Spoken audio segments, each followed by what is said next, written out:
parece que a ABED não foi criada para buscar uma confluência, ao contrário. Me parece que uma associação acadêmica existe exatamente para produzir o debate. E quanto mais ele se ampliar, eu penso que mais ela cumpre adequadamente o seu papel. Ela conseguiu ser, hegemonicamente, ela é uma associação de pesquisadores acadêmicos. E os militares entraram subordinados a isso, né? A verdade é essa. Não podia ser qualquer militar, que daqui a pouco as escolas militares resolveriam que todos os oficiais que estavam fazendo o curso deviam se filiar à ABED, a ABED seria uma associação militar.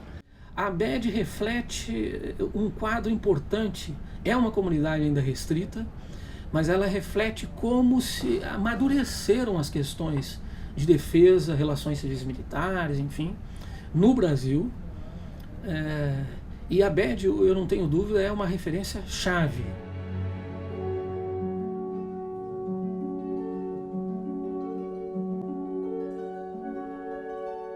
Em certa medida, ela reflete um pouco, não só, evidentemente, mas o grupo de Forças Armadas e Sociedade da ANPOX. Tanto que ali, que foi a Adriana é membro criadora da ABED, que sugeriu criar uma associação.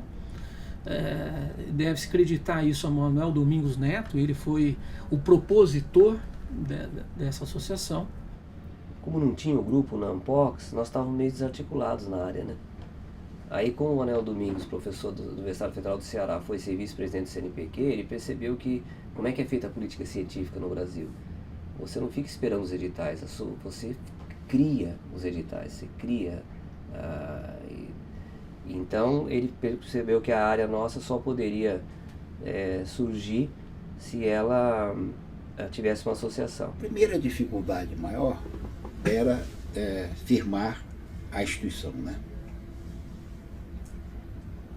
Torná-la conhecida nos órgãos de Estado, do que nos era diretamente afeito, ou seja, o Ministério da Defesa, a CAPES, o CNPq, prioritariamente.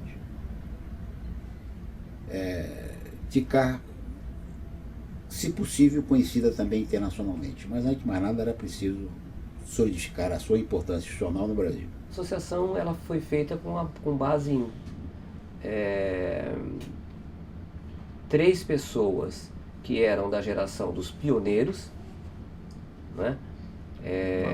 Manuel, o Eurico e o Eliezer, se bem que principalmente o Manuel e o Eurico, que dedicaram muito tempo àquilo, que tiveram uma facilidade muito grande de se integrar com um grupo que veio depois deles. Não era muito diferença de idade, mas de geração universitária era. Então aí nós conseguimos fazer uma coisa muito rara, juntar 10 pessoas que tinham pontos de vista completamente diferentes um do outro e todo mundo, a bem da associação, dialogar. Na época eu não fazia muita questão de nome, porque eu acredito na capacidade de autodefinição, de autorregeneração da universidade. E qualquer que seja o nome, o que ia se impor era o que importava, era o que valia mesmo. Tem cada nome para as coisas, nome esquisito, nome estranho. E, no entanto, o conteúdo fica bastante definido. Eu não vou cair no nominalismo, entendeu? Eu não vou cair na discussão retórica, não vou. Estou na discussão substantiva. Estamos fazendo? Ótimo, então vamos por aqui.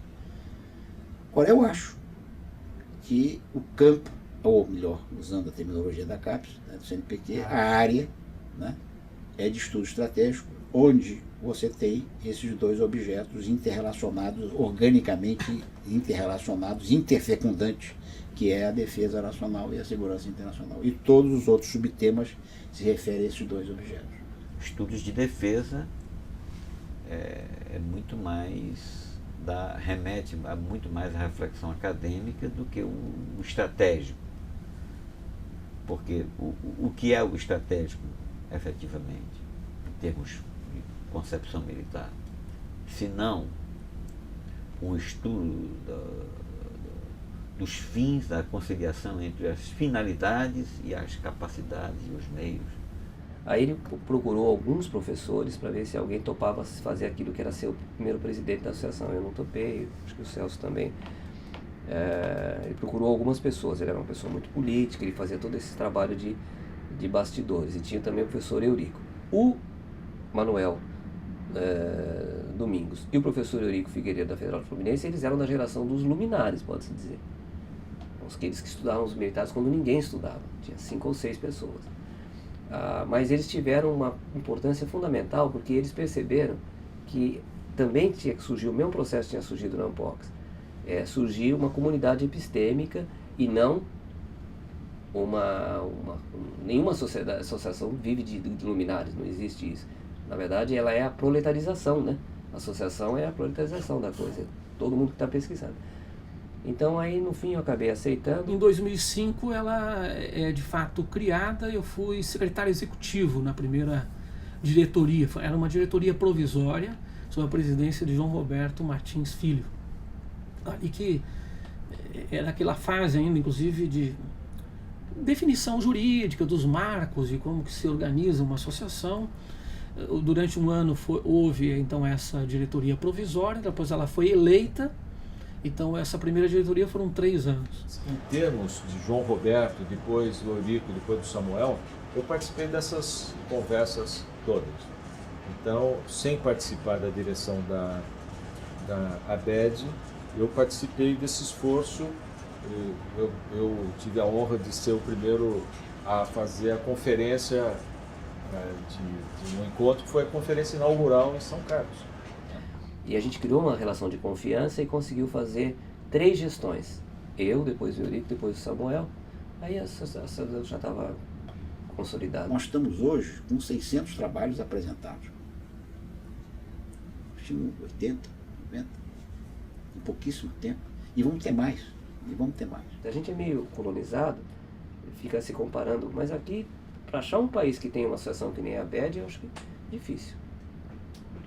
Mesmo porque não existe nos outros países essa tradição de conversar militar com uma academia. O mundo militar é uma coisa, a academia é outra coisa. E hoje, felizmente, nós já estamos com uma diretoria que é uma outra geração, já uma nova geração, e que está conduzindo muito bem essa nossa associação. Eu tenho, claro, um carinho muito forte pela ABED, sem dúvida nenhuma. Por força de participar da ABED, me fez participar de debates sobre a Estratégia Nacional de Defesa, grupos de trabalho que discutiram a política de defesa, o livro branco de defesa nacional. Enfim, e tem sido um período muito importante, porque a universidade está se ocupando de uma dimensão que é chave, tanto do ponto de vista político, quanto do ponto de vista mesmo acadêmico, intelectual. Nós temos que nos compromissar cada vez mais com essa temática. Então a ABED é um capítulo realmente muito importante de uma trajetória de inúmeras pessoas, e eu acho que a minha avaliação é que quem vem como Eliezer, Riso, Manuel Domingos, Eurico, todas as pessoas e os que vão se somando posteriormente, eu acho que hoje sentem orgulho de ver que tem valido a pena esse esforço.